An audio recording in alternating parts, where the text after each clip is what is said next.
Sanders is not holding back on that. Listen. I think it's very hard to say that Kamala Harris ran a campaign that spoke to the needs of the working class and was prepared to take on corporate greed and the oligarchs. BlueStack Strategies founder Maura Gillespie joins us now. Maura, what would your take be as to why Kamala Harris lost the last time around?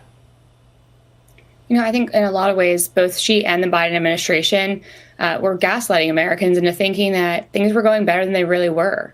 And that was reflected in the lackluster support she received. Again, you can look at the fact that she had a very short window to run her campaign. But by and large, it didn't feel as though she was meeting people where they are or where they were at that time. And I think that plays into it. The Democratic Party had gotten so insulated and so into their bubble following the years of Obama and really thought that they were untouchable in a lot of ways.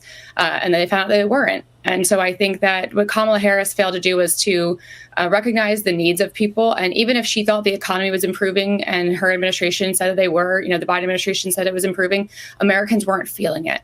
And failing to recognize that and to really relate to people and meet them where they are, going out there and doing the conversations that are hard and understanding the real struggles people were feeling at the time was a big part of her downfall. And Bernie Sanders is pointing out what really Mamdani has been doing. Whether he can actually deliver on those promises he's making, he's at least listening to people in New York City. And that's why he'll probably become the next mayor. Arizona's junior Democrat Senator Ruben Gallego was asked whether he would support Kamala Harris running for the big office once again in 2028. Here's what he had to say. She would be a strong candidate also in 2028, and that's going to be left up to the primary voter to decide. But would you encourage Vice President Kamala Harris to run?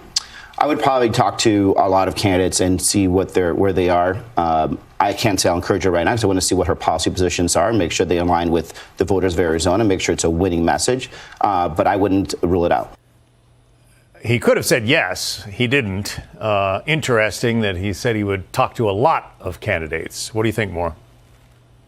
Certainly hedging his bets there, right? I mean, he doesn't want to endorse. It's really what the Democrats are doing. They're not sure where they're headed. And so they're not ready to commit to anyone by and large. And they're scared almost, it feels like, to put their support behind someone because they're just not sure which direction the party is going right now. I think that part of the thing that what he said right there at the very beginning of his answer was, if she becomes the nominee. Well, when she became the nominee, it was through an appointment, not necessarily Democrats going to the polls and saying, this is who our primary or our candidate should be. We want this candidate. And I do think that played a big part of it, too, as far as the democratic process. She wasn't democratically elected to be the nominee. And so can she get through this one? She ran before and didn't get through. She dropped out. I think she was one of the first ones to drop out. So can she do it this time? I don't know that answer. Yeah, everything was supposedly great with Joe Biden while he was in office. And then her book comes out. And now all of a sudden things were not so good. Well, and that's another thing you point out, right? It's this trustworthy factor that Kamala Harris really struggled with, is that people didn't feel like they could trust her.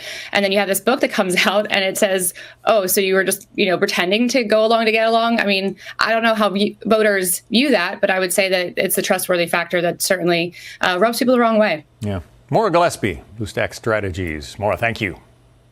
Thanks.